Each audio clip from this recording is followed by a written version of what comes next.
بسم اللہ الرحمن الرحیم۔ السلام علیکم ورحمۃ اللہ وبرکاتہ۔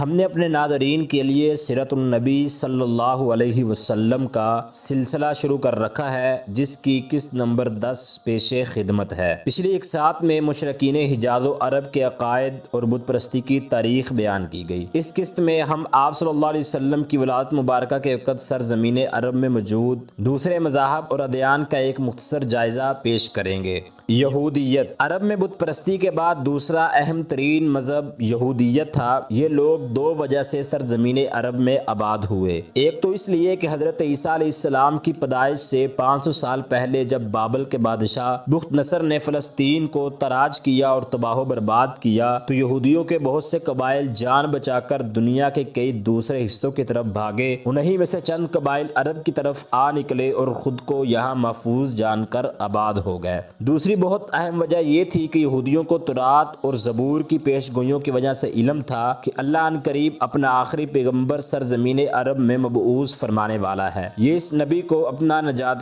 دہندہ جانتے تھے، اس لیے یہ لوگ آخری نبی کے انتظار میں یہاں آ کر آباد ہو گئے۔ چونکہ حضرت ابراہیم علیہ السلام سے لے کر آپ صلی اللہ علیہ وسلم تک جتنے بھی نبی آئے سب بنی اسرائیل میں سے ہی مبعوث ہوئے تھے، تو اس بنا پر ان کا خیال تھا کہ آخری نبی بھی بنی اسرائیل سے ہی ہوگا۔ مگر جب آپ صلی اللہ علیہ وسلم کو نبوت ملی تو اس بات کے باوجود کہ تورات و زبور اور دوسرے الہامی صحائف میں آخری نبی کی جو نشانیاں بتائی گئی تھی سب کی سب آپ صلی اللہ علیہ وسلم میں کھلم کھلا نظر آ گئیں، مگر عرب کے یہود نے محض اس حسد اور تعصب پر کہ آپ صلی اللہ علیہ وسلم بنی اسرائیل کے بجائے بنی اسماعیل میں سے تھے، آپ صلی اللہ علیہ وسلم کو نبی ماننے سے انکار کر دیا۔ سب سے پہلے یہ لوگ یثرب، مدینہ اور خیبر کے علاقہ میں آباد ہوئے۔ ان کے اثر سے کچھ مقامی افراد نے بھی یہودیت اختیار کر لی۔ پھر 354 قبل مسیح میں یثرب سے 2 یہودی مبلغ یمن پہنچے، تو ان کے اثر سے یمن کے حمیری بادشاہ یوسف ذو نواس نے جب یہودی مذہب قبول کر لیا تو یمن میں یہودیت کو بہت فروغ ملا۔ یہ لوگ اپنے علم اور دولت کی وجہ سے خود کو عربوں سے بہت برتر خیال کرتے تھے اور عربوں کو اپنے مقابلے میں امی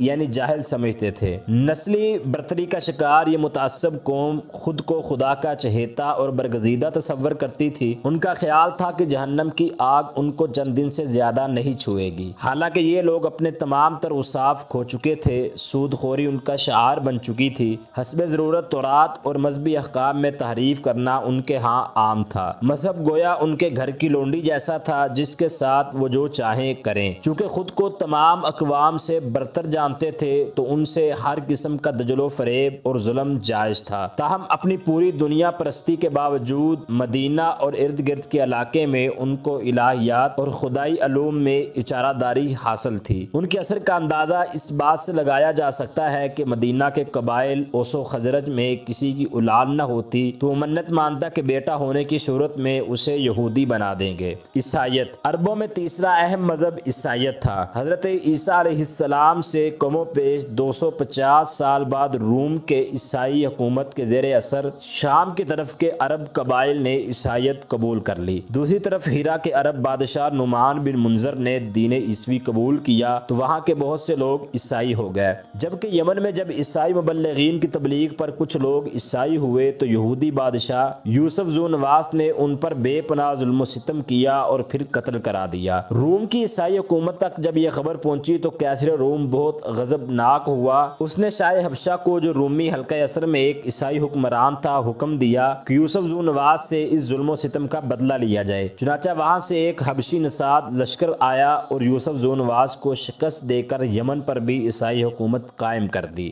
ابرہہ بن اشرم اسی لشکر کا ایک فوجی سردار تھا جو بتدریج ترقی کر کے بالآخر یمن کا نیم خود مختار بادشاہ بن بیٹھا۔ یہ کٹڑ عیسائی تھا اور اس نے یمن میں عیسائیت کے فروغ کے لیے بے پناہ کام کیا۔ یاد رہے کہ یہ وہی ابرہ ہے جس نے صنعاء میں کعبہ کے مقابلے پر ایک عظیم الشان کلیسا گرجا تعمیر کرایا اور پھر خانہ کعبہ کو گرانے کے ارادے سے مکہ پر حملہ آور ہوا تھا۔ اس واقعے کی تفصیل قسط نمبر 6 اور 7 میں گزر چکی ہے۔ اس زمانے کے عیسائی حضرت عیسیٰ علیہ السلام کی تعلیمات کے بجائے سینٹ پال کے مذہب کے پیرو ہو چکے تھے۔ سینٹ پال پہلے یہودی تھا۔ اس نے دعویٰ کیا کہ اسے حضرت عیسیٰ علیہ السلام نے خواب میں حکم دیا ہے کہ میرا دین پھیلاؤ۔ جو وہ عیسائی ہوا اور پھر اس نے بتدریج عیسائیت کو ایک الہامی مذہب سے شروع شرک و گمراہی سے لتڑا ہوا مذہب بنا دیا۔ اس نے عیسائیت میں عقیدہ تثلیث یعنی تین خداؤں کا عقیدہ شامل کیا، حضرت عیسیٰ علیہ السلام کو اللہ کا بیٹا ٹھہرایا۔ اس نے عیسائیوں کو اس فریم میں مبتلا کر دیا کہ حضرت عیسیٰ علیہ السلام سولی چڑھ کر سب عیسائیوں کے گناہوں کا کفارہ ادا کر گئے ہیں اور اب انہیں گناہ کی کھلی چھٹی ہے۔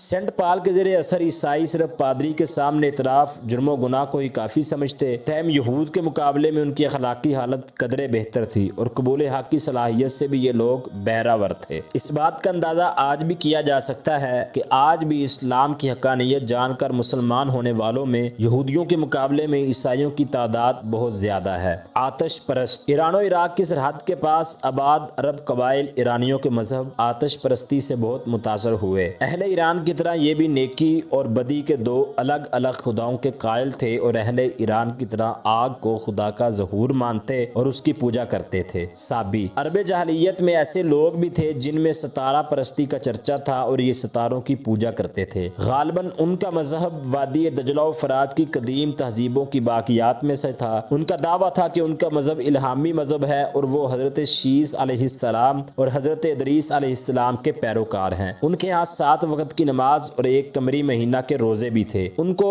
مشرق عرب معاشرہ سابی یعنی بے دین کہہ کر پکارتا تھا۔ یمن کا مشہور قبیلہ حمیر سورج کی پوجا کرتا تھا۔ قبیلہ اسد سیارہ عطارد کی اور قبیلہ لمحو جزام سیارہ مشتری کو دیوتا مان کر پوجتے تھے۔ بعض لوگ قطبی ستارہ کے پجاری تھے اور قطب شمالی کی طرف منہ کر کے عبادت کرتے تھے۔ یہ لوگ خانہ کعبہ کی بھی بہت تکریم کرتے تھے۔ دہریت ان تمام مذاہب کے ساتھ ساتھ عرب میں ایسے لوگ بھی پائے جاتے تھے جو سرے سے مذہب اور خدا پر یقین ہی نہ رکھتے تھے۔ یہ نہ بت پرست تھے اور نہ کسی الہامی مذہب کے قائل تھے۔ ان کے نزدیک خدا، حشر و نشر، جنت، دوزخ اور جزا سزا کا کوئی وجود نہ تھا۔ یہ دنیا کو اصلی و ابدی قرار دیتے تھے، مسلک توحید کے علمبردار۔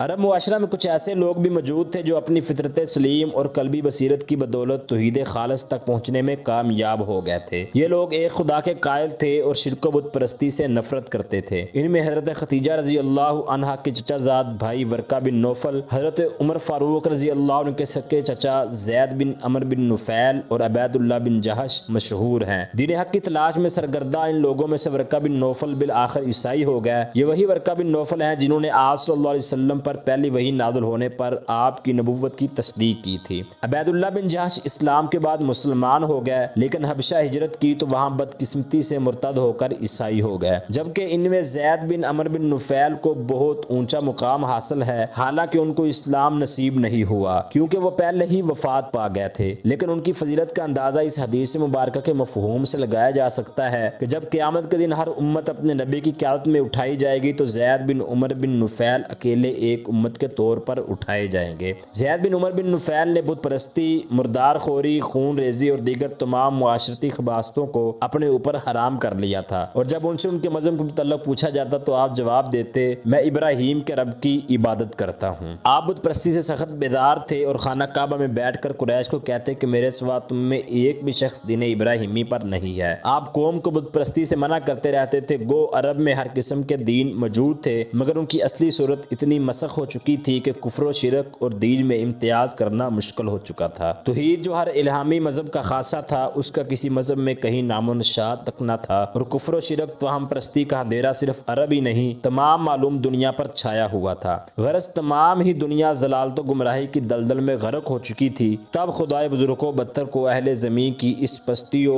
وضب و حالی پر رحم آیا اور اس نے ان میں اپنا عظیم تر پیغمبر مبعوث فرمایا۔